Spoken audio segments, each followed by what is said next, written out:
कविता और राहुल एक प्यारे से कपल हैं जो एक छोटे से गांव में रहते हैं। कविता एक शहर की लड़की है जो सुबह सुबह उठकर बालकनी में व्यायाम करती है और राहुल सुबह सुबह उठकर खेत की ओर चला जाता है।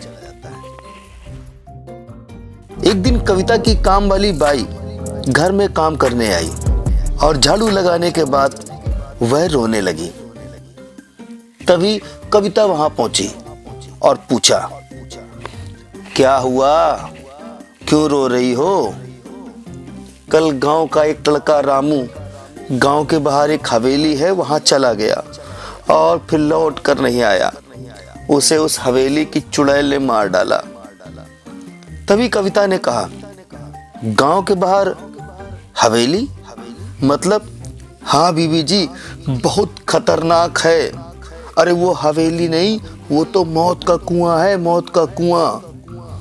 कहते हैं जो भी इंसान वहां जाता है कभी लौट कर नहीं आता। वो चुड़ैल उस इंसान को खा जाती है। तभी कविता बोलती है, अच्छा तो फिर मैं जरूर जाऊंगी उस चुड़ैल से मिलने। अरे नहीं बीबी जी, वहां मत जाना, वरना राहुल साहब का क्या होगा? कविता हंसने लगती है। थोड़ी देर बाद राहुल वहां आ जाता है और कविता उससे बात करने लगती है। मैंने सुना है कि इस गांव में एक बहुत पुरानी हवेली है, वो भी बहुत खूबसूरत है। क्या हम वहां चल सकते हैं? अरे वाह, तुम्हें इस गांव के हवेली के बारे में पता चल गया। तुम भी ना बहुत स्मार्ट हो।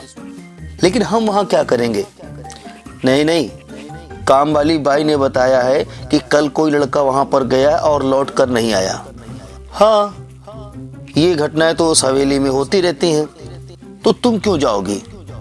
अरे मुझे जानना है कि उस हवेली में क्या है। सचमुच कोई भूत है, चुड़ैल है, या ऐसे ही कोई ड्रामा करता है? देखो कविता, फालतू के काम करने की जरूरत नहीं है। चुपचाप घर में रहो। अगर वहां चुड़ैल हुई तो?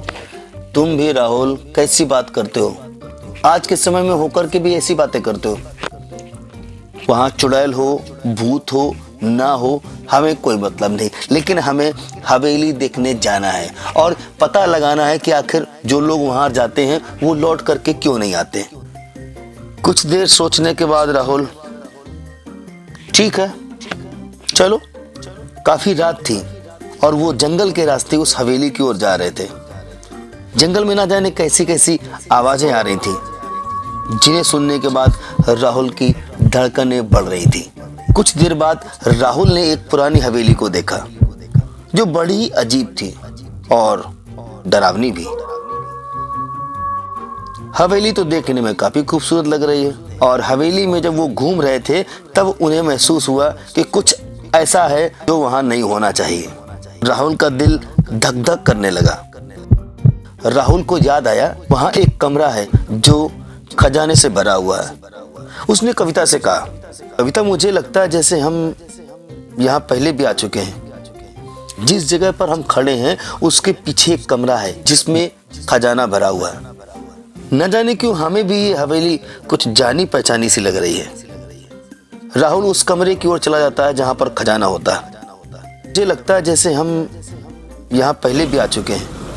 अभी वहां एक चुड़ैल प्रकट हो जाती है। आज मैं आजाद हो जाऊंगी, मुझे तुम दोनों का ही इंतजार था।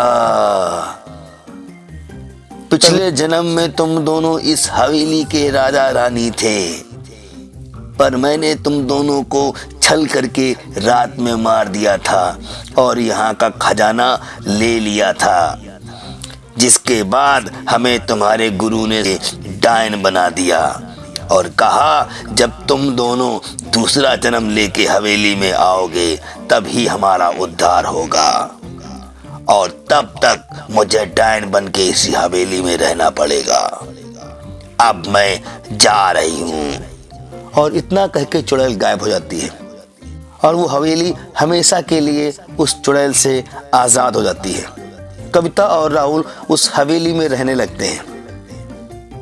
ये इतना सारा खजाना हम लोग क्या करेंगे, करना क्या है, ये तो अपना ही है, जीवन यापन करेंगे। और दोनों खुशी खुशी उस खजाने के साथ उस हवेली में रहने लगते हैं।